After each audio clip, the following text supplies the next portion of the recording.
what's Missin Curfew? It's when you kind of play guilty, but you show up. How nice is a green light on the road, though? No practice tomorrow, no plane, just go. Scotty Upshaw in the clear, and he scores! Right in front, scores! A few laughs, a little bit of fun, and obviously a lot of hockey talk. You're listening to Missin Curfew. Fellas, coming to you from Hall Pass Media in Newport Beach, it's Obes, the Updog, and Jay Swish. And before we start snapping around, let's not forget, this show is always presented by DraftKings. DraftKings, the crown is yours. Updog, Swishy, good to see you, boys. Welcome back. Updog, this is year 5 for us. Swishy, going into year 2 at Missin Curfew. Missed you, boys. Looking forward to snapping around with you. Yeah, seems like yesterday, fella. Walking into this studio here at Hall Pass, things have changed. You know, some clientele, some people in the back office helping us out. Kyle Conway, Max Pickup, fellas, welcome back. It's nice to be here. Schwizzy, nice to see you. That smiling face of yours, and fuck, have you had a summer, bud? Yeah, you've been you've had a summer, you've been on a runner, and you've been pumping out content. Yeah, well, you know, show business doesn't sleep, boys, and I think as you're building, especially when you're on an entry-level contract, as I'm relatively new to the game, you got to take advantage of those times, those down times, right? So you got to create stories like Dildo Gate. You got to get out there, do different things, because all press is good press at the end of the day. So it's been a great summer. Back in AZ, I've been here for 4 or 5 weeks. Slid over to the U.S. Open last week, which was unbelievable. I don't know if you guys saw my fit, but I had a New York Knicks jumpsuit on, so I was getting a lot of love there at Arthur Ashe with that. But yeah, boys, I'm excited for the year. Let's fucking go. I got to ask you about your fit. Were you not sweating your balls off or what? Was it not like 100 degrees there and you had the full-on Knicks like in warm-up outfit on? It was sick, but were you sweating? No, man, it was beautiful. So last year it was crazy humid. It was hot. This year it was absolutely butter. 65 degrees at night. It was actually a little chilly, Opes. They had the roof open at Ash. A slight breeze, no humidity. It was perfect, man. It was awesome to watch, and especially seeing Yannick Chinner, as I call him, live like that. It was pretty special. That has to be the best. That has to be one of the best events the U.S. has. I've been, you know, it's probably 12, 13 years ago. Loops and I went. But now looking at it, like just the vibe and the talent of these young kids, and you know, you're in the city at fall time. There's no better place to be in New York City than that time in October, right into Halloween. Heads up. But yeah, is that like the best event you've probably been to for, you know, you've Wasted Management Open, you've been, fuck, it seems like you've been everywhere. But to me, that's like single time U.S. Open, best. That's why he goes everywhere, almost because he's single. Yeah, New York. You used to be everywhere when you were single too. Actually, you are still everywhere, but different everywhere. Yeah, I think it's the best event. I think, Uppy, you mentioned just the talent, not only on the court watching them, but the talent in the stands. You have all the stars coming out, and now it's become almost like a influencer Olympics a little bit. I think a lot of these people, the Coachella crowd, the stage coaches of the world, the people that aren't going to go try and just burn their soul to the ground at Burning Man per se, they're heading to the U.S. Open, and I think tennis has a new flock of people. Tennis is hot right now. Tennis has got great buzz. There was a star-studded cast when I was there that night. Alec Baldwin, despite killing a guy, was in attendance, and a couple other people. So yeah, man, it was a hell of a time.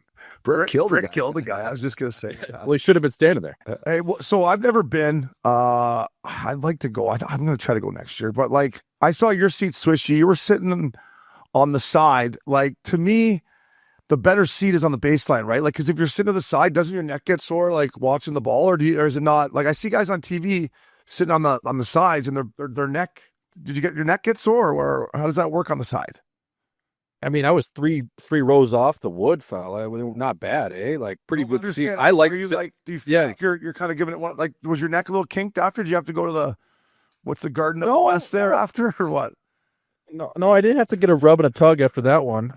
You know, I saved that for about 45 hours after that. But yeah, dude, I think I like it right there. I think especially just seeing Sinner work over his forehand, being that close to the net was really cool. I've sat on the baseline before when you're behind people. Yes, you don't have to turn your neck like you're defending a 2-on-1 versus Malkin and Crosby back in the day. But I like being on the action. I like those seats. That's the first time I've ever sat that low, and I was like, wow, this is amazing. You get to see Sinner go back to his bag, pick up different things. That Bubalik guy was basically just in disbelief of how good Sinner was that night, so you could see all of his facial expressions. I thought it was really cool, man. Those were a hell of a spot to take in the action. And that Bubalik went like 55. Like he didn't lose a serving set the whole serving game up until he just got his ass waxed by Chinner. But yeah, that tournament's unbelievable. I'm happy you made it there. Fast court. My whole Instagram feed, girls and guys were there. And then, it was all the watches of, the outfits and the watches of the US Open. So yeah, it's taken over online media, and by rights it should. These kids are nasty. That is. She lost a bunch of money on Sinner. I thought he was going to pull it through. I did too. I had Alcaraz in the final. He didn't lose a fucking game all two. He's unbelievable. And like Sinner I watched Sinner play against the Canadian guy that had him on the ropes a little bit. Schlapolov. I'm going to butcher his name. Schlapov. Is that no, the Canadian guy? Yeah, that's him. Schlapov? Oh, no, the other guy. Schlapov? Say it. Casey, what's his name? The guy from Canada that lost in the semis. Yeah, you're talking the semis. He beat the other Canadian early. There's another Canadian? Yeah, Dennis Schlapolov. He's Canadian. Yeah, it's Shapolov. The KHL met a girl over there, brought her back, or what? Actually, Matt Kell's cousin used to be his coach. Actually, Shapolov. Yeah, Dennis Shapolov. You're talking about Felix though, right? Auger. Talking about Felix. Sorry, yeah. How do you say his last name? I didn't want to even attempt it. It's double A or something, right? Yeah, double A. I don't know it's Auger. Then I don't know. Buongiorno. That's him. Listen, I will give Alcaraz, we should give him a beer when we go to our Labatt Blues, but the fact that he went and played 18 holes of golf with Sergio Garcia the day before the finals, to me is a really fucking gangster move. Like, fuck you, Sinner. I'm going to go play 18 holes, walk, and then I'm going to come work you around Arthur Ashe tomorrow. So I'll see you there at 3 o'clock Eastern. Is that not a ballsy move? Couldn't have been Shinny, though, because he'd get his ass kicked out there, right? I'm going to Shinnecock to shoot about 104. No, I don't know what course it was. It looks like he's got a nice swing, boys. He looks like he's... he obviously picks up the game because after his first win, I think Rory was in the crowd and he looked up at him and gave him the little, after each win, Schmaltzy, he did the old golf swing for the fans. Yeah, I mean, he said it's just like his mental release from the game. I think he even played 18 the day before Djokovic too, I want to say. I think he played twice. So Joker, I want to save Joker for when we get this guy Labatt Blue, but that guy...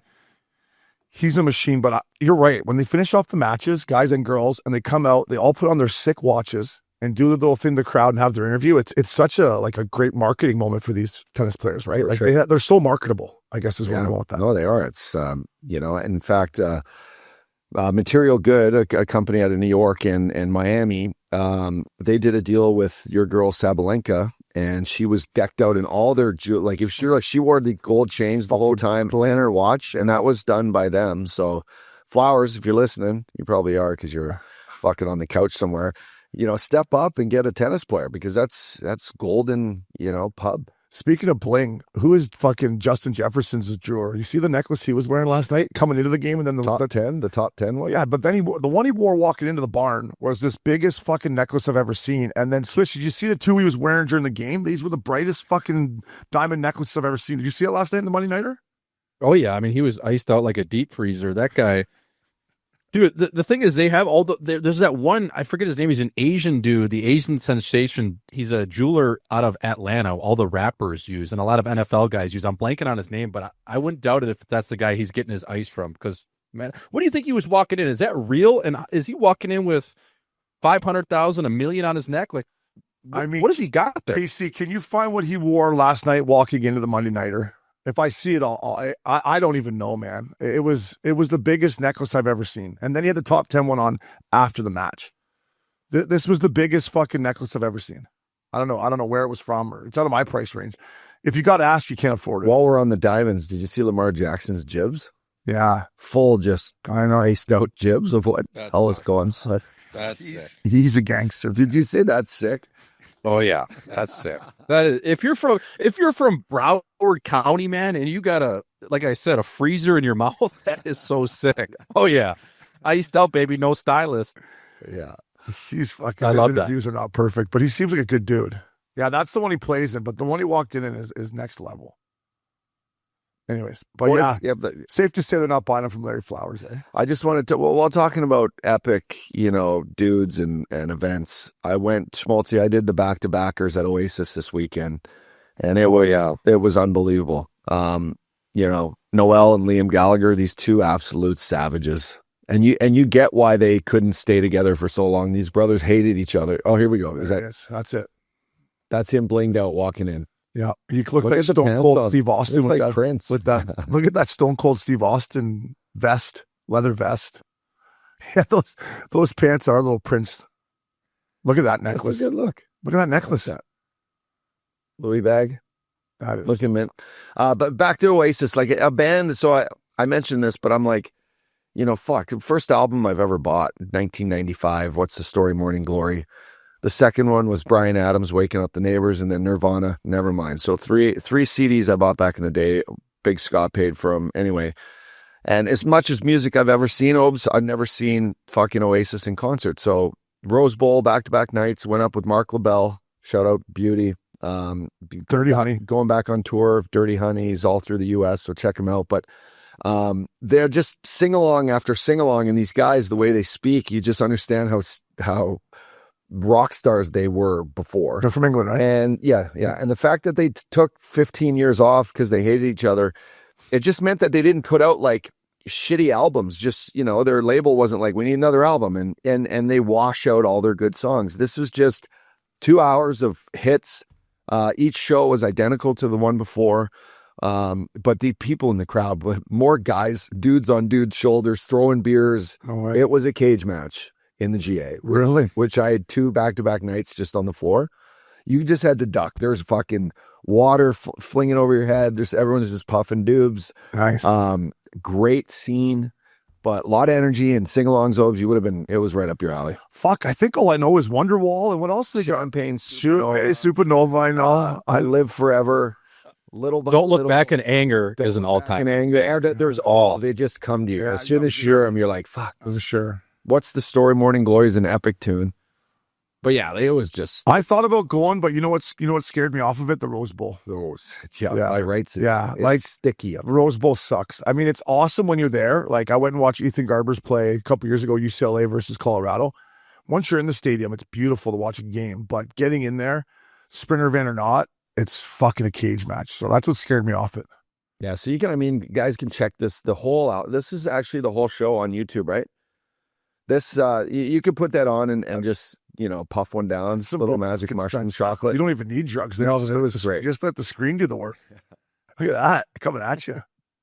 But it's Champagne Supernova. Yeah, I know that one. I think Liam Gallagher, who's their frontman singer, Noah wrote all the songs basically. But anyway, he's up there and he's like, hey, LA, I think the USA and Oasis are now, fucking each other. We're dating now because people loved them. Yeah. Their tour has been very, very successful, and I was glad to check them out. It was awesome. So they took a 15-year break and then said, fuck it, let's go. They need the money, or they just want to make some money? They broke up in 2008 in the middle of their tour. They had 4 shows left. They were in New York, and they both said, fuck.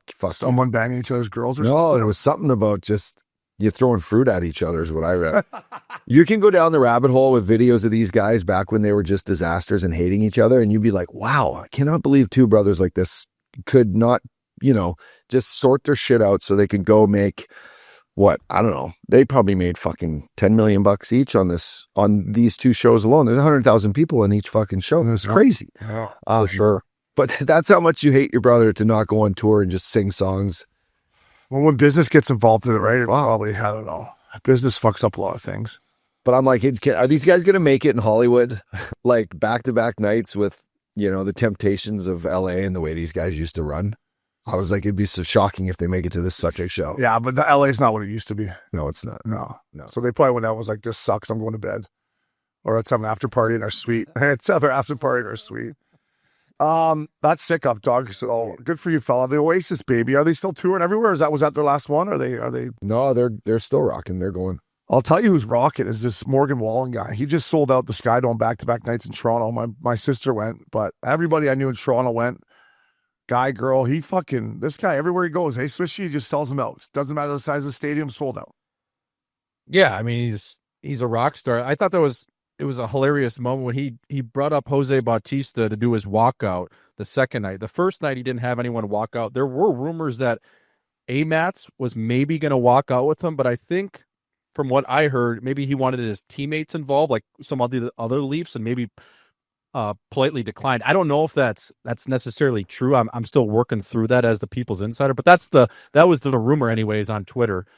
But the second night he walked out with Joey Bats and he did the bat flip, and he actually ended up hitting Jose Bautista's wife or girlfriend with the bat. Like, she had a video of it, and Morgan Wallen just kind of caught her with a little 33-inch, 30-ounce bat there. So that walkout was epic. But yeah, that guy is the biggest rock star in the world right now, boys. He's the most relevant piece to not only rock, but just music in general and country.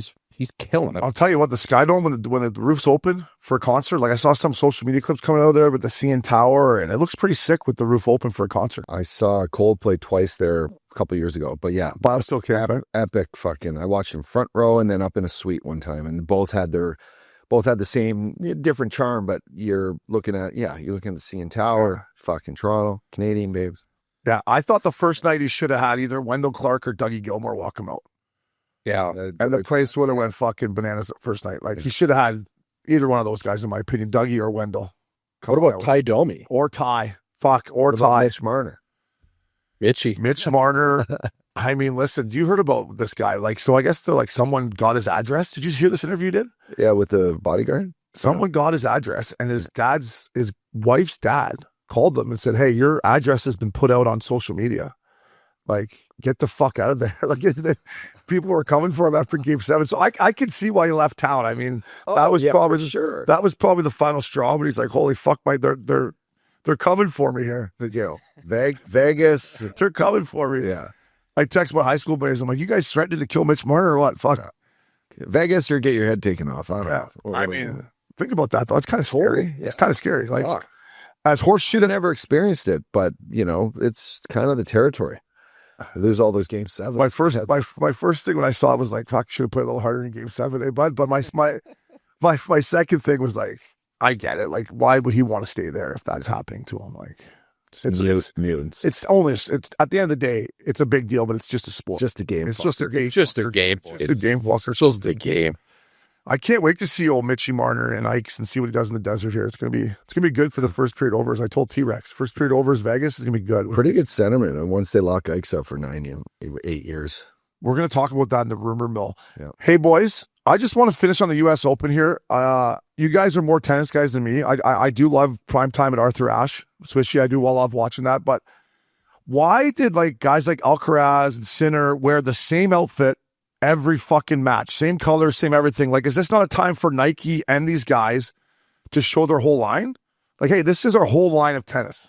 Like, why you wear the same purple fucking wife beater cut off purple ring? Yeah. Like, what is that? Just what? Good luck? They won their first match. They stay with it. Why, Swishy? Why is that? Why don't they show me everything Nike's got in the whole line, fella?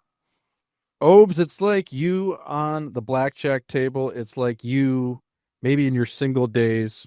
You don't leave a heater, man. Yeah. Right? It's superstition. Whether you got to turn those boxers inside out for a couple nights in Barcelona because you're hot with them, you ride them out. Same thing with their outfits. You saw Yannick Chinner switch up his outfit for the final. He went with the Sunday Red, a little Tiger Woods special, and got cleaned up. Djokovic was rocking the all black. I just think they're like all athletes, boys. They're superstitious. They're going to do what works. Carlitos, I mean, he came in with his head buzzed. He rocked that same outfit for the whole time. I didn't like he came in just with the fucking shaved head, but it worked out. He got her done. Yeah, so I just think it's purely just superstition, man. It really is. I'm no male model, but he's one ugly fucker, is he not? He just needs some new jibs. He needs a lot. No, some more jibs, and he's still like just out of teenage years, so the acne's gonna change. Is he getting any trim? No. Yes. Yes. You think? No, I don't think so. You don't think he's getting some man? I don't even know if he focuses on it. I think he's working on his short game and trying to just fucking hit forehands as hard as he can. Well, he needs some new jibs. He doesn't need the full veneer kit, but something. I mean, maybe he needs the whole thing. He needs the whole thing. And you think it's thing a lot. New teeth. Everyone can get new jibs. But I use new teeth. I think he can really up his. I'm just saying, like, We've talked about this before, but like Federer and Nadal back in the day, and even Joker. Joker's a good look. Got the jawline. His nose is a little in one, but I mean, he's got style and swag. Like when these guys play, yes, they do, but like they don't have that. Like Sinner's been on the cover of, like GQ and everything. Like he's kind of got this weird like. Is he good? Italian? He's ginger. Yeah, he's ginger. Yeah, Not many ginger guys out there that have been caught on the cover of fucking GQ. That's true. That's true. Oh, that's fuck. He looks pretty good there. But yeah, like he's been rocking. Okay, right. All right, Sinner. And he's Italian, so he's got Italian like his vibe. Did you know? You always said Italian guys got big horns too, right? You always said that. Yeah, that was when your ex went over there. Sorry, bud. Yeah, that's okay. No, just because I played there and I saw them. You did. The horns were huge. Yeah. Wow. Fucking. Guys, I understand why you don't want to leave here. Horns are huge. So ladies, yeah, I get it. So Sinner, I apologize. That's pretty legit tight look right there. He could have been a professional downhill skier too. He had to pick one. It's safe to say, at like 6'5", he was just buzzing down the hill. Swish, you talk about forehands. This guy's forehand is lethal, huh? Yeah, I mean, he didn't really have it quite working in the final as he did throughout the entire tournament, but when I saw that live and just the spin he had on that nugget and where he was able to place it, especially in that match against Bubalik and even through the whole tournament, it's coming in so low, Obes, where you're taking it basically at your ankles, right? So if you watch like a women's match, and I don't know a ton about tennis, but that's why Sabalenka has so much steam on her forehand, because she's always getting in her wheelhouse, right at her belt line, where these guys, they're taking it off the bounce. There's got so much more spin on it. It's coming right in at your ankle, so it's a lot more digging the ball. But Carlitos just showed his pure athleticism, and he was able to kind of take advantage of Sinner. So I don't know. Definitely a heavy forehand, but it's that match wasn't close. So Swishy, you're saying if it ain't broke, don't fix it. Like my black T-shirt, and my Johnny V leather jacket. That's what you're saying, right? Because that was my staple for years in Hollywood. Black T, Johnny V leather. Yep. Next Friday, same thing. So don't. They're not doing it. And a half can of pomade in that hair, and just have that thing greased back over. I had the flock going. Yes. I had a few other things going on too, Phil. I had a few other things going on too. Hey, you did. You did. John McEnroe, can we talk about how great he is at calling tennis? Or what? I think in sports broadcasting, he's a top 3 guy. Fuck, he's good. Yeah. Because tennis isn't exactly like you got to bring the history to it, but you also got to bring like during the game what these guys are thinking. He's incredible. He does a great job of talking about the physical and mental side of where this guy is in this match, what this guy's doing to him. What a guy like Sinner Alcaraz is, the pressure they're putting on these other guys of like, listen, like this is unfair for this guy almost. Like, how the fuck can he handle this? And his tone is it's the same the whole way through. He's very calm, like collective the way he speaks. And that's a great broadcast. The US Open's a great broadcast. By the way, what a tour to be on, to be like broadcaster, like hanging out at a tennis fucking event the whole time. Yeah. They work hours and hours and hours. Like yeah, how is it, Swishy? Like, you go there, you just go in for one match, or can you bounce around? Or like, how is it hard getting in and out? Because there seems to be a shit ton of people, right? Yeah, I mean, well, you either get the day session or the night session. Obviously, you can buy both, but then that's a marathon shift. I mean, you're clocking in at 10 a.m. and especially at Ash, you could be there till 3 a.m. So usually people just do the day or the night session. You kind of map out who you want to see. Obviously, they have Louis Armstrong there, and as well as Arthur Ashe. So you go in. We went in at like 5 o'clock. We caught the tail end of some doubles matches on the smaller courts 13 through 17. Yeah. Actually watched a couple junior players play out of Finland. They were a pretty good tandem there. So we were watching some of the juniors. Said hi to a Missin Curfew fan. Shout out to Mark Laciro. He's the associate head coach at USC for tennis. So I got to chop it up with him. He was there watching some juniors. He was on the call with ESPN as well. So we watched a few matches, Obes, and then we sat down, had a little bit of a dinner inside of Ash, and then went to our seats for the match. So usually you go in there just for a couple matches is pretty much what you do. It's funny you say that. When I went back to Toronto for my week there, came in, went to the Jays game, sat down in those TD Lounge seats, pretty exclusive. Came out of there. Travis's driver picked me up. I went to Laura's birthday. I came home. I went to the lake for a week. So where I'm going is I didn't really see a whole lot of civilians, right? Like I was up way north in the Muskokas, almost in the Georgian Bay. And the last day that I'm driving to the airport, and I stop at the service center on the side of the road. It was the weekend of Boots and Hearts, which is a country festival in Barrie, which Morgan Wallen played at back in the day. It's a pretty big country festival. Bolesky's like, you want to go to Boots and Hearts? I'm like, I'm not leaving the fucking I'm not leaving the lake, fella. So McKenna had said to me earlier, she's like, wow, you haven't really bumped into any Missin Curfew fans or anything like that. I'm like, well, we haven't really seen anybody. I go in this service station, boys, out of this Boots and Hearts, and I walk in and all I hear is, fella, fella, fella. These boys are just hung cheese. Like, where's the up dog? Where's Swishy home by 3? Like, this is a group of these fucking beauties. I'm like, there you go, Mac Miller. There's. I'm like, boys, that was Boots and Hearts. Like, fuck, we're still going. Oh, we're a little hung, but we're still going. These kids are like, they're like, we love Jay Swish. Where's he right now? I'm like, he's single. He's probably trying to get laid somewhere. He's all over the place. How's the up dog doing? So you got some fans up there, Swishy, in Ontario, fella. They love you.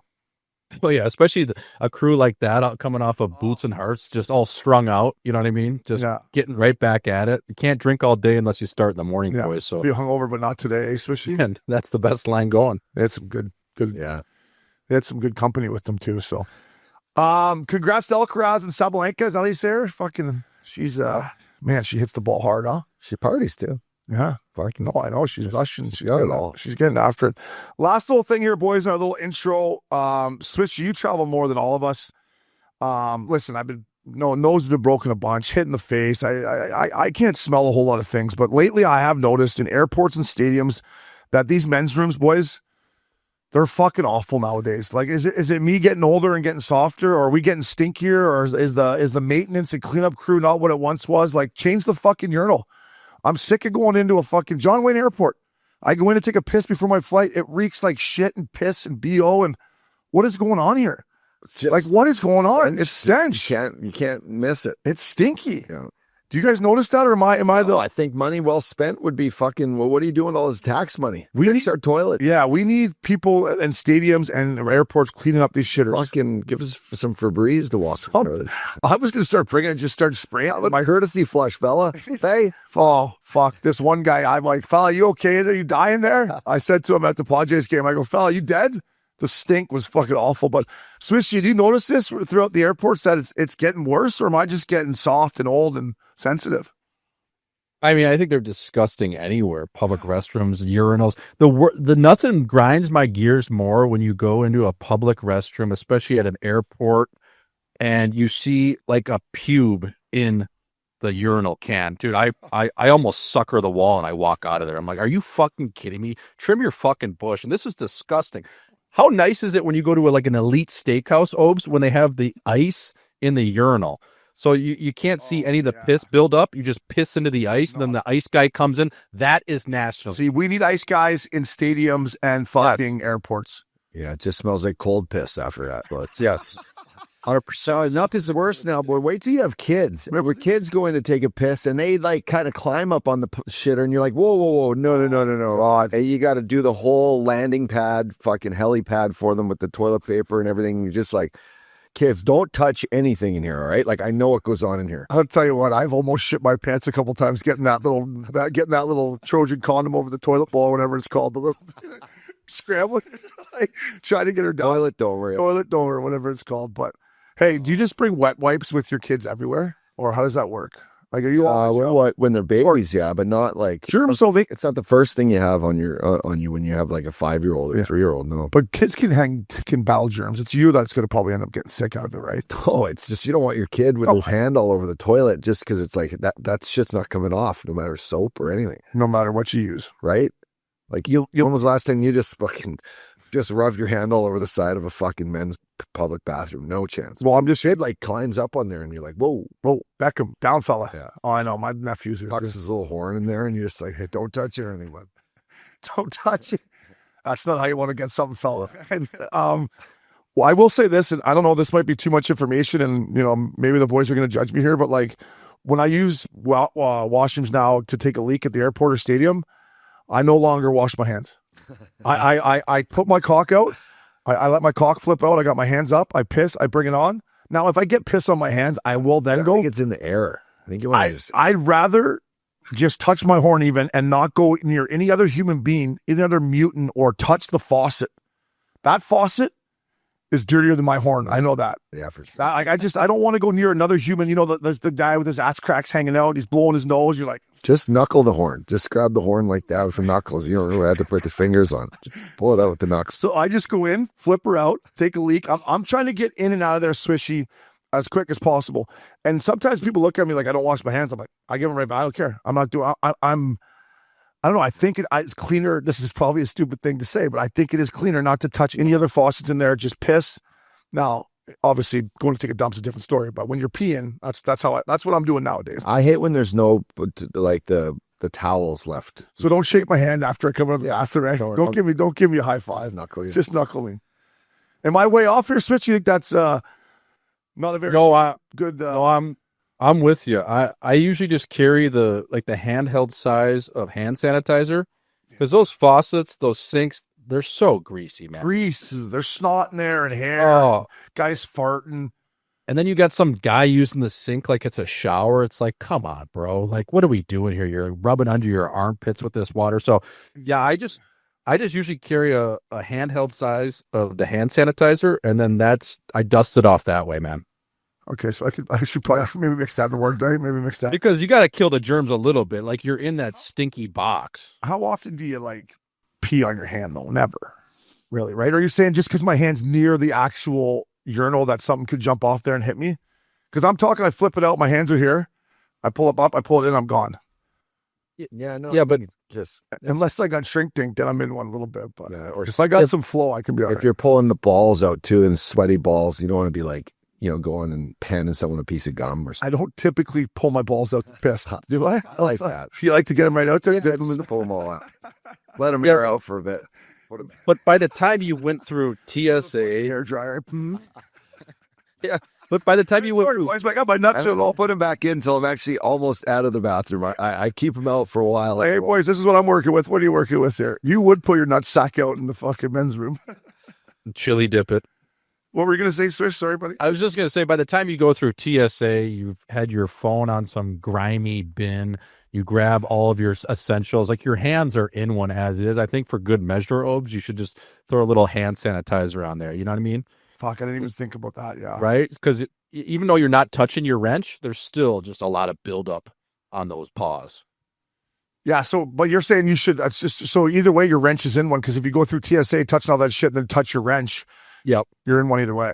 So you should say, after you get through TSA, clean all your hands, sanitize it, then you're okay. I think so, yes. And you travel a lot, so that's good that you do that. You got to be a pro, right? I'm just saying, it's everything to me is getting greasier. Even going through an airport's greasier now, and I don't know. Is it just getting greasy? It's just coming from the guy who doesn't wash his hands after he pisses. I'm saying it's getting greasy. So, anyways, boys, it's good to be back. We'll be right back after these messages. Welcome back to Missin Curfew. DraftKings, baby. Bets, and more bets. Presented by DraftKings. DraftKings, the crown is yours. Fantasy football is back. NFL football is back. Listen, I will say this. Life is better with football. Right? I'm not going to pretend like I know everything about football. I mean, I'm still learning as I go here, but as a guy on a Sunday, when you know you got football all day Sunday, the Sunday nighter, the Monday nighter, then you got the Thursday nighter, life is better with football, Swishy. It is. And life is better when my Packers play that good. I mean, we got Micah Parsons. Jay Love was absolutely slinging it. Wasn't unbelievable. The stats aren't going to jump off the table, but 16 for 22, QBR a shade under 130, just efficient. Went in there to Lambeau Field at home and just piss pumped the Detroit Lions. So that was a great win. I don't know what you guys want to talk about on this front, but that Ravens game, if we want to jump into it with Buffalo, that was insane. What happened? I was on the right side of that. So was I. Thank God. Were you really? Yeah. Thank God. Oh my God. I'm sitting here watching this and I'm texting with Loops going, is this really happening? This is something that usually happens against me. Like down 16, I thought it was over, and fucking back they come. I felt so bad for Derrick Henry because he had such a great game. But when he fumbled that, I was like, they're winning. It's all right. Josh Allen is not getting denied here. I was 0-6 till then, and I went to the Oasis concert. Thank God. Yeah, I love Harbaugh, but 4th and 2 with Lamar Jackson, Derrick Henry, you have to go for it. You cannot punt the ball back and give it to Josh Allen. You can't. You just can't. Not in my opinion. And that's from just playing bad in NFL football.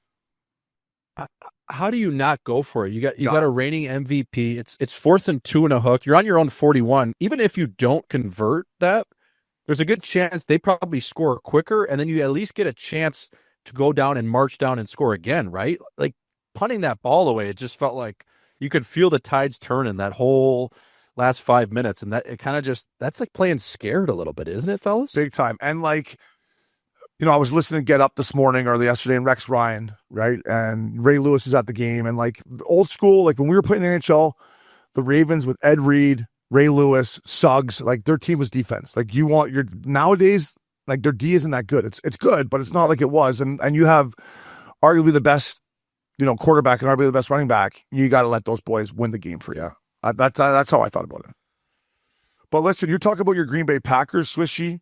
Have you guys had a chance to watch America's Team on Netflix? You're probably too busy. Jerry Jones about... Oh, no, I haven't. I've watched a little bit of The Kingdom, but not... Yeah, it's really good. I mean, it's just about everything he's gone through, and it's a great documentary. It's so well shot, and Michael Irvin, that guy, the playmaker, did he like to party? Did he like to get after it? Oh, yeah. So they had a fucking house that they rented by the practice facility just to party and have broads over there. A house. So after practices, they go over there? Yeah, they called the White House. Yeah. And they just get after it. And then Scottsy was sending me a bunch of clips on this Irvin. That was yeah. And then it got dark near the end. Like he got pretty dark. He got caught with dust, and then he stabbed his own teammate, cut him in the neck. Yeah, shouldn't have barbershop. Yeah, got pretty dark, but it's great. But like, what did you think about the Mika Parsons trade? I mean, I watched the Thursday nighter, and I'm like, if the Cowboys had Parsons in this game, they would have been able to win that. Like, they just couldn't get Hurts on the ground. And for your Packers, I don't know if at KC, if you could pull up what are the futures right now on DraftKings Sportsbook, the Packers are a great bet to win the Super Bowl. Swishy. I mean, they have everything. Brett Dick Pick Favre won his first Super Bowl at 27. Aaron Rodgers was 27 when he won back in 2010. Now, Jordan Love is 27 years old. I think it's our year, boys.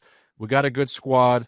Parsons, the X factor on defense. J Love looks crispy. They're a well-oiled machine right now, at least in week one. It's going to be a long season. Hopefully we can stay healthy. But, yeah, I mean, what a way to put your team over the top, just making a splash like that throughout the league. I love that play. And Jerry Jones had a hilarious quote, too, after he traded Parsons, where he's like, yeah, I think we're going to be a better team because now we can defend against the run. Before it was just a pass. Now we're going to be able to defend against the run. Well, what happens when the ground game is solid and they got to go to the air? Now you're missing the best pass rusher in the league. Yeah. Did you see what Jerry Jones said about the negotiation? Where he's like, there was two mistakes here. One, the guy offering the deal, and the other was the one not taking the deal. It was pretty good. Yeah, I guess he agreed. I guess Jerry got all butthurt because Parsons agreed on something, and then his agent came over the top and said, no. Yeah, no, crazy. Yeah.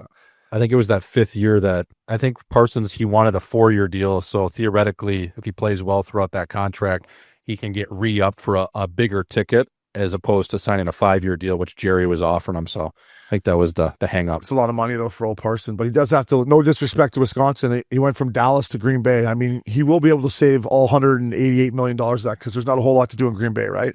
Or is there, Sushi? Or is there, fella? Did you find some good stuff there, bud? They got a Texas Roadhouse, a Longhorn Saloon, Stadium View bar is great, but other than that, yeah. I think I'd take my $200 million with the extra year in Dallas over Green Bay, and that's coming from a guy from the chin of Wisconsin. That's got to be nice if you're the Green Bay owner, right? You're like, I can give this guy a big ticket. He can't get in trouble here, right? But if you're Jerry Jones and you're living in Dallas with $188 million, you're like, keep an eye on Parsons, eh? Someone follow him around and make sure he doesn't get in shit. There's just a lot more trouble in Dallas. Good trouble, but trouble, eh? Yeah. I have a troubled childhood, you call that. A 9-year-old kid with a 37-year-old girlfriend trouble. Chaz Michael-Michaels, one of the best characters of all time, eh? Chaz Michael-Michael. Listen, KC's got the future bets up there. Swishy's Green Bay Packers are plus 850. Some other ones that jump out at me right now. The LA Chargers at plus 1800. They looked great down in Brazil. I'm not sure what the Chiefs were doing, but they were in one. And right there, the Tampa Bay Buccaneers plus 2200. Baker Mayfield. Yeah, he's good. Dude, man, they got something going on down there. They got something going on. Like, I love that guy. So there's also good value bets, I think, but it's going to be tough to beat Buffalo or the Ravens. Those two teams. And then the Birds are the Birds. Fuck, I hate the Birds. Don't sleep on Cincy either. The Birds are good. Cincy's D looked better. I'll tell you what, Cleveland's D looked insane. Yeah. The fact that they could just, I think they held the Bengals to maybe 3 points in the second half. It was... They got like 7 yards in the second half, the Bengals. I know. One. So they didn't get any points in the second half. I know they thought they might have got a field goal on a turnover or something, but that was just Cleveland's kicker. He missed an extra point and 2 chip shots or something. That's just a Cleveland way. Those poor Cleveland Browns fans, man. They just, every year, I always turn on their first game, this building sold out, and they're ready to rock, and they just find a way to fucking get worked. It's Cleveland. How about Pittsburgh? Do you guys get a chance to watch the Jets? And I had Steelers money line. Yeah. I had Steelers money line, Packers money line, Cowboys +10, Vikings money line, and I had the Bills. Steelers looked good. I mean, their defense didn't look great, which troubles me. Figure that out because they're known for it. And I thought the Jets looked a lot better than. I didn't think the Jets were going to be able to score any points. I thought Fields looked good, threw the ball well, they ran it. I don't know. I think if you're a Jets fan, there's some optimism there. But Steelers, I think the Steelers are gonna be in the playoffs, and they're gonna be a problem if Rodgers can stay healthy. You got to keep him upright. When he does get under pressure, his boots look like he's 42. He looks like me in Finland. Like he can't he can't get out of there. No, but if you have a protected pocket, he can read a defense with the best of them. He can stand there and just throw darts like he was. I mean, the guy's still dangerous. Oh, he's especially coming off. Especially coming off a couple ayahuasca resets. He's seeing the ball clear right now. So it was fun to watch. Yep. Hey, that's a nice looking set, by the way. Did you get that? What's that called? Curtain from the Spearmint Rhino? It looks like that's right out of the Rhino or some kind of strip club. That curtain you got there. That's velvety, baby. It's fucking velvety. Yeah. So everything was donated. This was actually from the Sugar 44 Cabaret down here in Scottsdale. So yeah, I went over and I talked to Mercedes and Caramel, and they just were kind enough to loan this to me. So yeah, we're on a month-to-month lease with these curtains, but we'll see. Maybe we change them out. Maybe we go with some beef curtains. I don't know. I like it. I think it looks good. That looks good from a guy who spent a little time in the back room. I think it looks good. So, Updog, I had a good week 1, 5-2. Hopefully, I can keep that momentum going. The Larry Bettman Fantasy Football League is back. I beat Shaddy somehow. My team sucks. I had a terrible draft. I missed out on 2 or 3 guys I like. My team's name is right now is Rest is a Weapon. But I'm 1-0. Your team's really solid. You got to win. Yep. Fantasy's just, as much as I love it, it's fucking frustrating at times too. Like my team, I already want to make a trade. I can't get anyone on waivers. I'm fucking in one. It's just frustrating. With you. You probably don't open for business. I need a running back. I won't bend you over. I need a running back. I'll give you Walker. From Seattle? Yeah. He was shit this week. But he was a high pick for me. Yeah? Who's your other running back? I got Chase Brown. He's good. Who's he play for? Cincy. But I like that combo. I got Chase Brown and I got let me look at your team. I got Chase Brown and Jamar Chase. Jamar Chase, you took number 1, right? Yeah. I had Jamar Chase last year. You're gonna enjoy. You pretty much got my team from last year. I had Allen and Chase. You're gonna enjoy those guys on a weekly on a week in and week out basis. Let me look. I'm open for business. We can talk after. Yeah, I'm just taking a quick peek at your squad here. Swift. And we got on your bench there. Bigsby just got traded to Philly. Oh, I'll take that. Jennings got hurt on you. We can maybe talk. I'm 1-0. Up Dogs 1-0, boys. So DraftKings, get some skin in the game. Always gamble responsibly. Fellas, moving on here. Get this guy a Labatt Blue. Brought to you by Labatt. With Labatt, you can buy beer and get gear. Go to their website, snap a photo of your receipt, and upload it to gain points towards exclusive merch. Any size, any product, anywhere you're buying Labatt. Sign up at rewards.labattusa.com. Fucking nice. I'll tell you what a nice ice cold Labatt Blue is. Right on the lake there.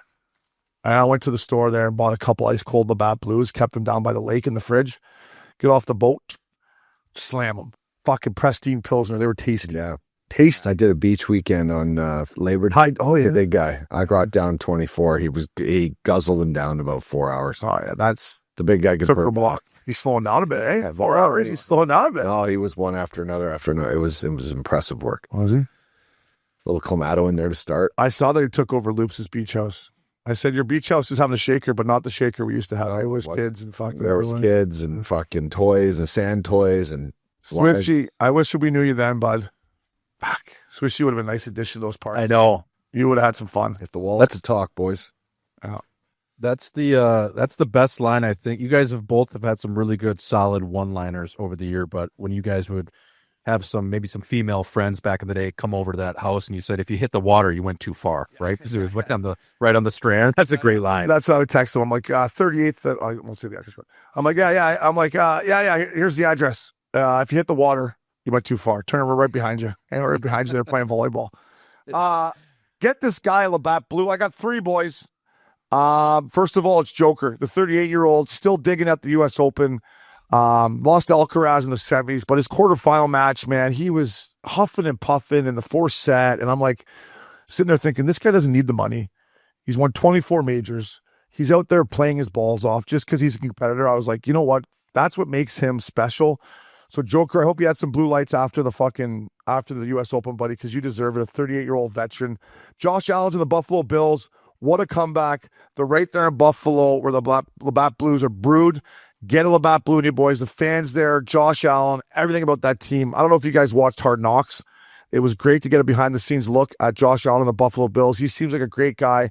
They got a great team, and I'm sure there's tons of blue lights in their locker room. So get those boys Labatt Blue. And then last but not least, Brady Tkachuk and the Ottawa Senators have a new 3rd jersey, and I think it's unbelievable. I love the red. I love that they still have the old school look. I thought it was time for them to change something up a little bit. I think this jersey is unbelievable. So to Ottawa, get yourself a Labatt Blue, fellas. I love it. No, I would jump on and just talk a little bit about all those. I think Sabalenka speaks for herself. The party she was throwing after, she's with Grutman from Miami.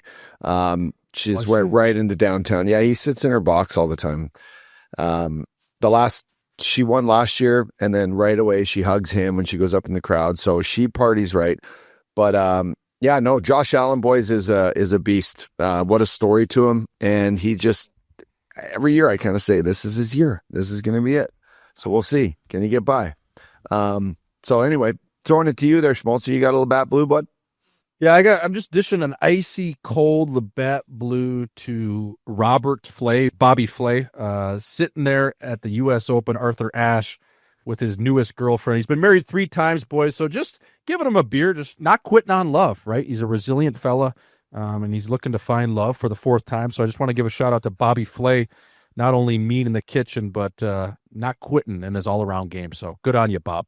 By the way, I saw you guys bring that up, you and Bobby Gucci, and then Jeremy Piven commented on, I don't know if it was yours or Bobby Gucci's, but he commented on a post that you guys made about Bobby Flay being a redheaded, that's what he says in the Entourage show, a mistake, a redheaded genetic mistake or something. Did you see this, that Jeremy Piven commented on? Yeah, I saw, I think it was Gucci. He had a tweet, and he quote tweeted or whatever. Yeah, I saw that. Yeah, or he's old, baby. You brought it up at the U.S. Open, or maybe Bobby Gucci did, and then you kind of did your thing with it, and then I just saw Piven kind of piggybacked off it. That's pretty cool. Yeah, well, we were talking about it on Home by 3. We were talking about there should be a spin-off show. It should be not Beat Bobby Flay. It should be Beat Off Bobby Flay. So that's kind of what it started. You guys should reach out to Piven, man. He does comedy tours. That's all he does now. I know. That should be his opening act. I met him Desert Ridge 2 years ago here. He did a show, and there was like a little bit of a pre-party thing, a meet and greet. Shook his hand and said hi to him. So yeah, maybe. We could do that, fella. I met him at the Playboy Mansion Midsummer Dreams party. It's like nice pajamas. His heyday too. Nice pajamas, Jeremy. Nice pajamas. Was Lloyd there? That would have been great. No Lloyd. Me, Cons, Loops. We were last man standing. That's the best dynamic of all time. What a party that was. Fuck. I bet. Oh, I just remember looking at Loops being like, I don't want this night to end. Like, it's going too fast. And then we were the last people there. Yeah. They're like, you guys got to go. Like, fuck, all right, time to go. Get yourself a Labatt Blues, boys. Always drink responsibly. Get those in ya. It is rumor mill time here at Missin Curfew. Updog, you're a good Fort McMurray lad. The Oilers, tough, lost again in the finals to Chucky and the boys. Cost me some money. Cost a lot of the Albertans heartache. And Connor McDavid, you can see how much heartache it's cost him. And right now, he's still not signed. Everything coming out of Edmonton that I've seen so far coming out of his mouth is that he's not in a hurry for this. So I'm guess, do you think he's going to be signed before the season? Do you think he's going to go in the season unsigned? Or how could this play out? Because this could, if he goes in the season unsigned, it could get ugly. Like, are they ever going to trade him if they don't sign him? It's like, what are you going to do? Well, it could get ugly, but it is probably not as ugly as their lineup going into the season. So, the noise that's around this situation right now, like, I think it'll quiet down. I think it quiets down because Connor will kind of put it to rest and say, guys, the focus isn't on this. He's very, he plays a pivotal role on keeping things kind of, off He doesn't want it surrounding him. You know, what 29 did last year, taking this 8-year deal before the season started, I mean, he took the noise off the table, as I said it earlier, but he basically, him taking this deal was like, Connor, you know, I want this to be set. I want to be here. I hope you want to be here too, but I'm going to do this deal early and the focus won't be on me this year. I think Connor's in a situation where he's going to make Edmonton prove that they can do something with their lineup or do something with their goaltending or see how the start of the season goes, because it's important to him to win. And I think, you know, he's not just going to sit there and, you know, be average this year. So we'll see how the Oilers start, Obes. If they start well, you might hear something happen.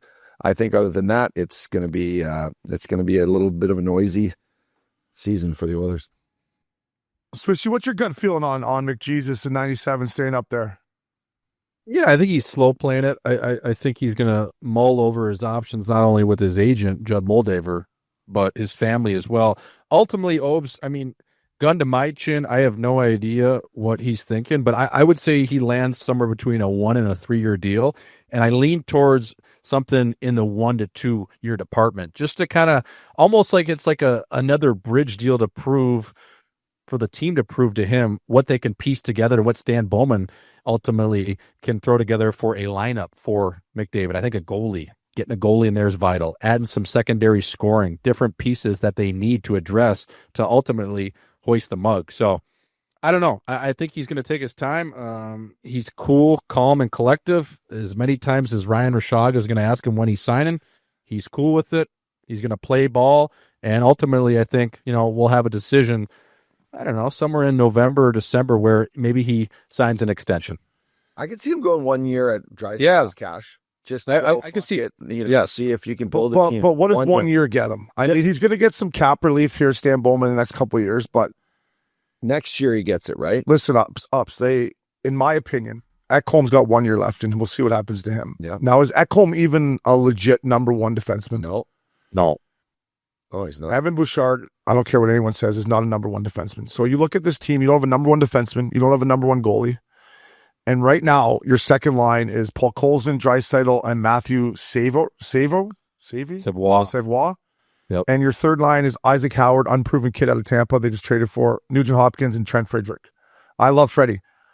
But I'm just like, to me, right now, and I've said this all along, boys, and this is nothing to stir the pot with Oilers fans. I love Oilers fans. There's no Missin Curfew with Oilers fans. And I wanted them to win so bad. But right now, if you're Connor McDavid, why even sign anything right now? Like, if you don't sign, put the pressure on the GM and the ownership to be like, prove to me. Okay? Let's see how we do this year. Let's see what you guys can do at the deadline. Prove to me that we're going to win here. Because right now, to me, the future of the Edmonton Oilers, I don't know how long they can win for. Yeah, but that's a great point. But up until the deadline, if they don't move Connor and they fucking blow it in the first round, they don't get anything for him. You're always gonna have a chance at the end to do a sign and trade like the Leafs did. But yeah, no, you're gonna risk not getting as much for Connor McDavid. Holy fuck, for sure. You could load up for a team knowing that they're gonna get him. You know. Yeah, but listen, Connor, you're talking from the Oilers' perspective, management. Yeah. He's got them by the short and curlies right now, and when you're the best player in the planet. It worked out for you. You finally got to a point in your career where you had some leverage and you got a nice ticket to Florida. Swishy, you probably never got to that in the NHL, right? I barely got to that. I got a 3-year deal in Denver. Just it was a decent deal, but as players, we give everything we can to be in the situation to finally say, fuck you. You know what? Nah. I'm going to decide. This is for my family. I'm the greatest player. And for me, boys, I think it's Connor McDavid's going to win a Stanley Cup. And I think deep in his heart, he wants to win one for Edmonton so badly. But I also think he's at a point where where he signs or where he goes, he could change hockey forever. Like, especially in this country here. Like, if he comes down here and plays for the New York Rangers or Chicago Blackhawks or LA Kings or Vegas Golden Knights, whoever it may be, like, he could change hockey in this country forever. And I think ultimately he's got to think about that too. I don't know if that's fair to him or not, but as an ex-player and a fan, a guy that works in the business now, that's how good he is night in, night out. This guy he can, like Steph Curry for basketball kind of thing. He can change it forever, in my opinion. Yeah, it's going to be sad if Edmonton can't put a team around him because he truly wants to be there and wants to win there. So show me what you got now because there's a chance I'm gone. Yeah. But you tell anyone that in Edmonton or any of the fucking, Ryan Rashad, or you talk to Stauffer, like they would lose their goddamn minds thinking that we would say he'd only want 1 year deal, or he would actually want to leave just for those exact reasons. Yeah. And those are great points because he can change hockey wherever he goes. I think he wants to change it in Edmonton, but you cannot just go year and year and not. So what if you're the Chicago Blackhawks and you got $74 million in cap space next year? And you're Connor McDavid and Cale Makar, and you're like, hey, let's go to Chicago, me and you, and get her going. Because Cale Makar's up too this year. Yeah. And then you could bring another guy like Iciest even with you or somebody. I'd have to look at the UFA charts. But now you got McDavid, Makar, Spencer Knight's their goalie, and now you got a 1 and a 1A defenseman. I just don't. I look at their team ups and I'm like, I feel bad for Stan Bowman because I don't know what he can really do to him. Like they gave Bouchard $10.5 million. It was a fucking terrible signing to me, in my opinion. Like that's going to hamper them. Like he's not a number one defenseman to give $10.5 million to. Cap's going up, but yeah, I just don't know. Look like a good deal in a couple of years, but yeah, no, it's never going to look like a good deal. Never. I don't think. But maybe Carolina would have given him $10.5 million. I don't know. We're going back to fucking what we talked about before. No, okay, yeah. What can Stan Bowman do, I guess, put our GM hats on here, like what could he do to get this team better? Like what goalie could he get right now? Carter Hart. Binnington's Carter Hart. He could get Carter Hart. Yeah, he should get Carter Hart. Carter Hart. He should. Was Carter Hart good, though, before all this nonsense happened? He was good. Until the last year when he knew he was kind of fucking dealing with all this shit and he went downhill. He was good the year before that.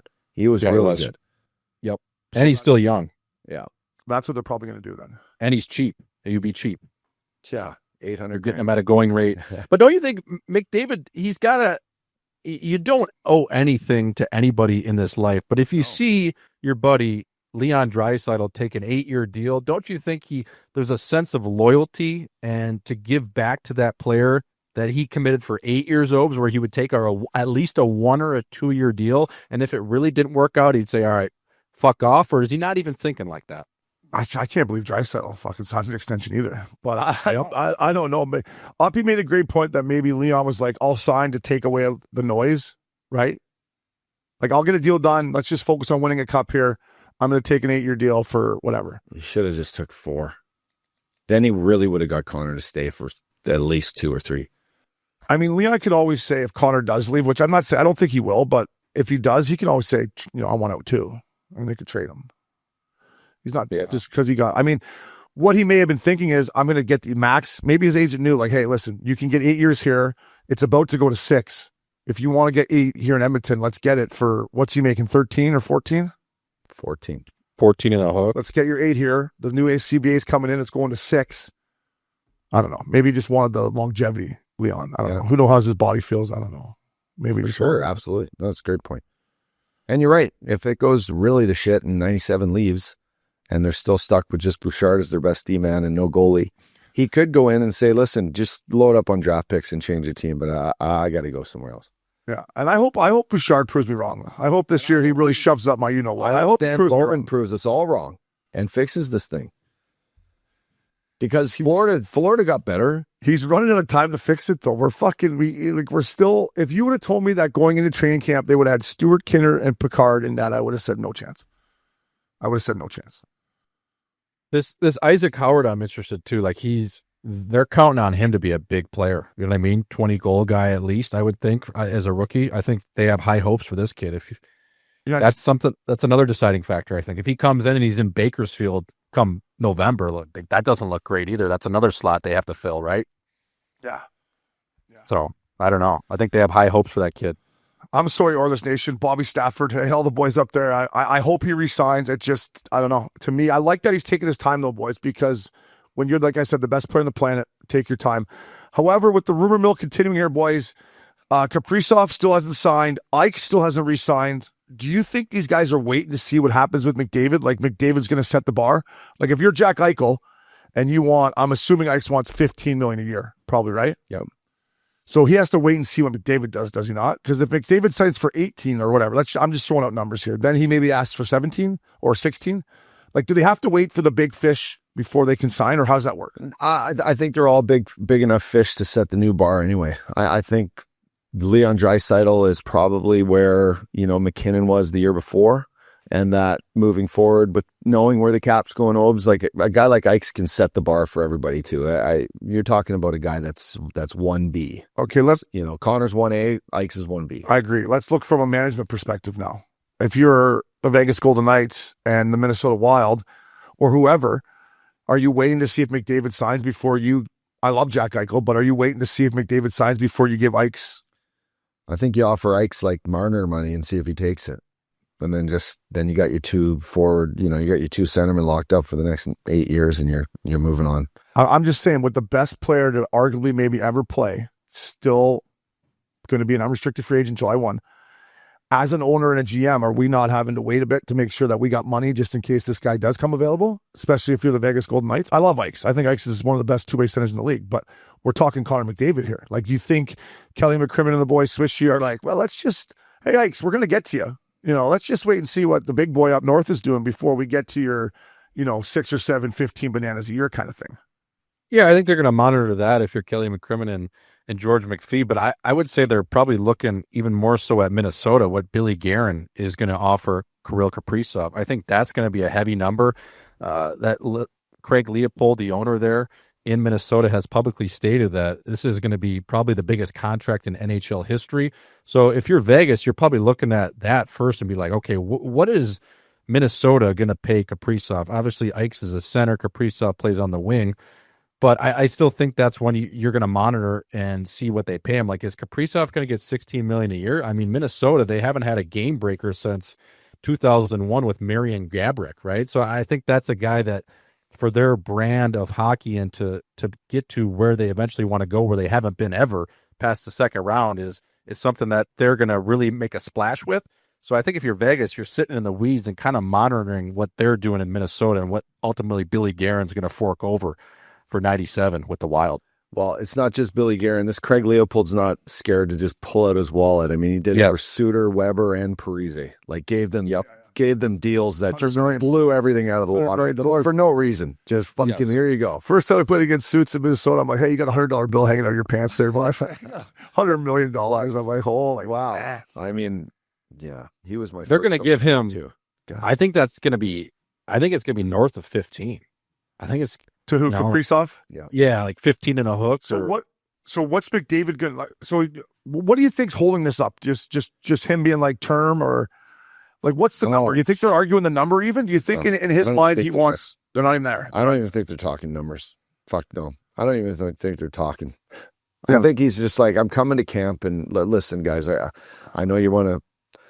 Like, I know you guys probably want to talk about this, but right now, like, I got to see what product we have on the ice. Yeah. I would hope. I don't know. I would say, listen, if we're going to have a thin hockey club, I want $20 million, because we don't have a fucking, we don't have a second line winger. We got no RD and our thin. We got no goalie. I want $20 million.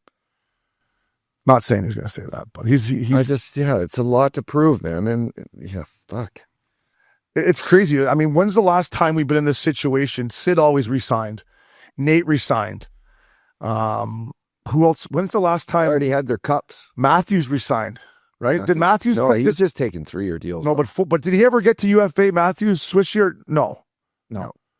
Like, I don't even know if we've had a guy get to this point on the last year of his deal. Training camp starts next week, and the best player on the planet doesn't have a contract, and he's UFA. Stan Bowman must not be sleeping right now at night, eh? He's fucking pissed at his wife. Leave me alone. Fuck, what's wrong? I can't assign McDavid. He's calling his agent. Let me ask you this. What's McDavid worth right now to trade him?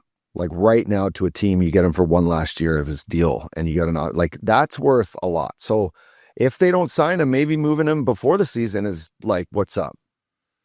Because he's worth a lot for a year left at his deal. I mean, fucking any team could make that happen. You can't do that, though. Right, you can't trade him. I know, but that's just the predicament you're in. You can't trade him. No, you're just throwing it out there. No, I know. We're just spitballing here. We're not GMs, obviously. That's why we have a podcast. And I'm hard on playing in Edmonton sometimes, but I love the fans. They got a great arena. They're fun to watch. When you're like I said, the best player in the world, and you're, but let's say the Rangers. If you want to trade him to the Rangers, you get like Zibanejad, Lafreniere, Brandon Schneider in a first. If you're Toronto, I don't know. I don't even know. Like LA, like look at LA's team and LA? Because I heard a rumor there was like, you got Byfield, you got that young D-man stud, you throw in a first-round pick. So you would go Brent Clark, Quentin Byfield. We got to sweeten the pot a little more than that fella. Philly low and slow to know, just to throw in solid up the middle. You could throw Deneau in there. Low and slow. You could throw Deneau in there. And then some goalie prospect or something for him. Yeah. It's there's ups. There you go. Quentin Byfield, Philip Deneau, Brent Clark, and a goalie prospect. Fuck, we didn't even see that, by the way. That's just what we said, though. We all said this. That's the deal we just came up with. Yeah. That's the exact deal we just came up with. AI overview. And then if you're Leon Draisaitl, by the way, as much as you hate to see 97 leave town, you bring in fucking, what is that? That's 3 legit National Leaguers, a goalie prospect, and a first-round pick. I've often said this too, and people may think I'm stupid. Like, is there a world where Connor leaves and you could, I don't want to say build a better team, a different team around Leon Draisaitl? Like, do you need 2 fucking top 5 players in the world at the same position? Like, it's nice to have a top, like a McCarr and McKinnon. Do you need a Draisaitl and McDavid that are so good at the same position? For the power play, I think you do. Because that power play was so fucking good. I mean, right? Gino and Sid. But they're not the Gino same, and Sid. Gino and Sid's a good comparison, but they had the Tang. Not Evan Bouchard. And they had Fleury.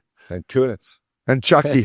By the way, do you see some of these clips that come up on social media of Chris Chucky Kunitz hitting people back in the day? Yeah, he was fucking... Everything he does today is a 5-game suspension. Everyone that sits. I'm like, buddy, you'd be suspended. You wouldn't play. He's like, I know.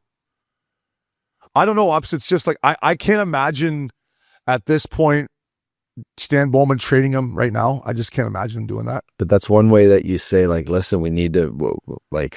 You could put some pressure back on him. Yeah, we need to get this done, or your value just, fuck, it's tough. It's tough. That's why we're not GMs. No. That and a few other reasons why. Yeah, I get that. I just think McDavid would just be calling his bluff if Bowman put any sort of heat on him. He'd be like, yeah, all right, sounds good. Trade me then, Like, he's not gonna dish him. Philip Deneau. Low and slow. Byfield, Brent Clark, first rounder and a goalie prospect. What about trade him to Toronto? Maybe get Bill Nylander out of it. Yeah. Bill could you get Bill Nylander and some other supporting cast members for McDavid? For sure, right? I don't know. I don't know what you could get for McDavid. Everything. Yeah. It's crazy. It's a crazy situation. Listen, Oilers fans, I hope it works out for you. Give us a lot to talk about. I hope you don't be beating us up over my comments here. I'm always picking on the Oilers fans, but I love you boys up there. We'll see what happens. Ikes, I hope you get your ticket too, fella. Moving on to Missin Curfew. Dog of the week. This is a couple weeks ago, boys. However, I had to give this guy some love. Tommy Fleetwood is my Missin Curfew dog of the week. Listen, the guy played unbelievable all year. Had never won a tournament. Pissed a couple playoff events down the tubes and leading into it. And then for him to regroup, win the FedEx Cup and the Tour Championship, nice big payday for him. Couldn't be happier for him. Fairway Jesus, up dog. He's my Missin Curfew dog of the week. Way to stick with it, man. I mean, he had some scar tissue like coming down the stretch of pissing tournaments away. Like, I watched him piss away that one in Hartford, that Keegs one. Like, he choked that one away. Good for him just to stick in it, my man. Tommy Fleetwood, Tommy Short Pants. This guy, like you just said, doing it at East Lake in the fashion he did. He was definitely the best player down the stretch, even with, Scheffler up his ass and winning one before. His swing is just so silky, Obes. It was due process. It was due time. Guy's a stud. Enjoyed the way all the players reacted around him when he finally won. Even just, you look at all the stuff on X from other players in different sports, just all cheering him on. I mean, it says a lot about who the guy is and what he's persevered through. So about time. I'm glad that we're able to give him the dog of the week. And that's probably one of many now that he's going to get. Now these guys won. Nice big payday for him, Swishy, eh? What does he get? how much to win that? 25 or 11 or something? Yeah. Like that, 12 yeah, I think it was 14 total. 11 for the FedEx and then 3 for that. Yeah. Yeah. Married to a Coug, too, boys. That doesn't go, unnoticed as well. He's got a 57-year-old. He's taking the screws, too. So, like a fine wine. Tommy Fleetwood, baby. Sometimes you got to wait it out. Is she 57? She is, my friend. 55 to 57. Yep. No. Somewhere in there. Yeah. Really, eh? Kid. Yeah. Yeah, he's got good hair. It is what it is. Good for him, though.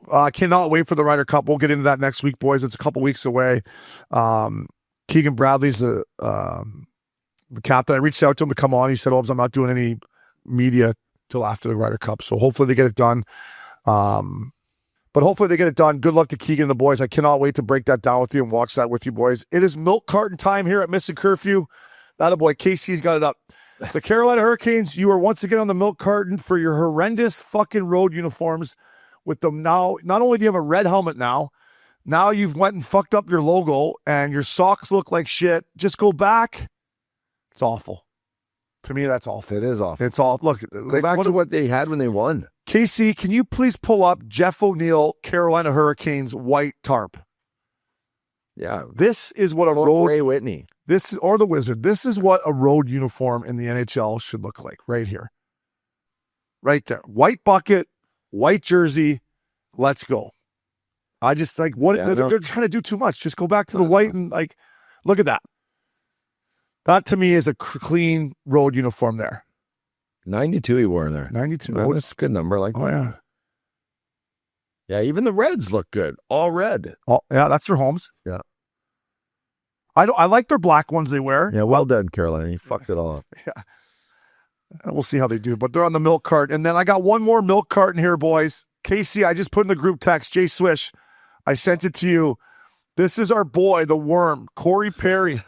Corey Perry throwing the first pitch out at the LA Dodgers game the other day. I will say, Pears, I give him a lot of credit. He went to the rubber. That's one thing I didn't do. He's got his son with him, which is awesome. He takes his son everywhere. The fact that Pears is an LA King as an old Duck. Yeah, see, that's why guys go there. Yeah, it's just like, yeah. Hey, no, there you go. But here he goes. He goes to the rubber. Pears, bounces it. Stinker. Come on, Worm. Oh. You grew up in Peterborough, Ontario. They got good baseball there. Worm, I love you, but you're on the milk carton for bouncing it at Dodger Stadium. That is not National League Swishy. Yeah, that's what we call a puss arm on the established veteran of 20-odd years in the National Hockey League. Hey, I want to say, don't you think it shows peak athleticism for a guy throwing a first pitch? Like, I think that's a telltale of how you can throw a ball, no matter what you do, no matter what sport you play, whether it's hockey, football, you're a surfer. I think peak athleticism truly shows when you go to the rubber and try to throw out a first pitch, because that's when you can really see if guys play different sports growing up and just different things, or they just, a one-trick pony per se in their individual craft. But yeah, that pitch was not perfect. Unless he's still going to separate his shoulder or something from the finals. But yeah, that was... Yeah, he was trying to throw like a knuckleball, like a slider. And he was throwing it, trying to get it, Just kind of short-armed it and bounced it in there. He's on the milk carton. I will say this. Have you ever thrown out a first pitch, boys? No. Yeah, it's a little nerve-wracking. I did it last year for Matt Chapman when he was a J, or 2 years ago. And it was afternoon game. I got fucking buckled with Travis. And I showed up there hung and tight and stiff, and she's like, you can't go to the mound. I'm like, don't worry, I'm not going to all the rubber. And I got to where the mound starts, and I looked up, and the catcher looked so far away. Yeah. I'm like, fuck, I really got to... Did you get it to his glove? Just Chappie kind of... Yeah. Full framework. I thought I caught the lower part of the zone, but it's a little nerve-wracking, especially when you're hung. I was so hung. The zone was closed. It was hot. I was sweating. They made me wear a Chappie shirt. Didn't match my outfit. I was in one. It wasn't perfect. Great. It wasn't perfect. So, Worm, we love you. I still can't believe he's an LA King. That to me, boys, when I turn on the first Kings game and I see Pears in a Kings uni, that's going to be a little bit weird for me. So, moving on, boys. It's the Jager Iciest shot of the night, presented by Jagermeister. Serve it cold or don't serve it at all. Jagermeister. Damn, that's cold. For more information, visit Jagermeister.com. And fellas, always drink responsibly.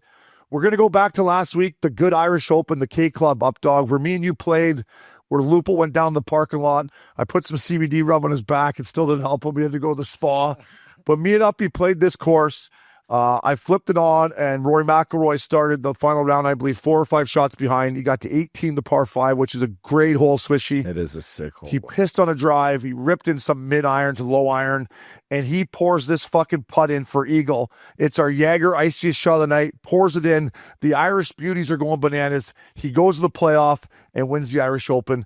It's our Jager Iciest shot of the night. Imagine eagle in 18 in your home tournament, to get to the final, to get to the playoff, and then winning it. Did he not? Is it on me? But did he not do that again a couple of years ago? Eagled that hole, like got it on in 2. The hole is sick behind that nice fucking. Yeah, there's a pond, yeah, and then the clubhouse. But you're thinking about the par 5 where his plaque was. Remember, we went to his plaque where he hit that ball from there. Is that the same hole, or is that number 9? That's number 9. Yeah, that was a way harder shot than this one we hit. That one we hit like 3 wood. Yeah. But this one's kind of a... Unbelievable. Look at the crowds. Yeah. These fucking Irish just go buck. Drunk as a skunk. Remember we sat in that clubhouse after, had a few? Yeah, absolutely. Unbelievable. Yeah, right there. That's where we were pinned up in that patio. What track is that? The K Club in Ireland. Look at all those drunk Irishmen. Watch this putt. Damn, that's cold. And that is poured in. And no one's been bagging on Rory more than me for the way he's been acting, but that putt, to do that on your home turf, although he's from Northern Ireland, but that's okay. Look at these guys. They're loving it. Much like Nick Taylor making this putt. Yeah, it's unbelievable. Same thing, but to do it in epic fashion, then he wins in the playoff, right? Yeah. Yeah, sweet. Yeah. Unbelievable. I'm sure he had some Jager. Good for the game. Yeah, it's good for the game. I'm sure he had some Jager. I'll tell you what, going back to the Ryder Cup, Team Europe is stacked. I know. But we'll save that for another. Yeah. Last but not least here, boys, it's good to be back stopping around with you fellas. I missed you. But back up the Brinks truck. Beep, beep, beep. Back her up. Listen, Richie's boy, Dustin Wolf. Richie's the guy that put this kid on my radar before last season. Said, oh, wait till you see this kid kick. 7 years, 7.5 bananas, which is what, $50 million? 52.5. Yeah. That's a lot of money. And if someone offered me that, I would take it too, Swishy. But, like, do you think it could have been better for him, boys, to maybe take a 3-year deal and establish yourself even more, and then you come out of that deal with the cap up over $140 million? Listen, he's got enough money for the rest of his life, but I was shocked. Not shocked. I was surprised that he took that much term coming off his first year. I mean, put a guy like that in a situation that's probably great by the team.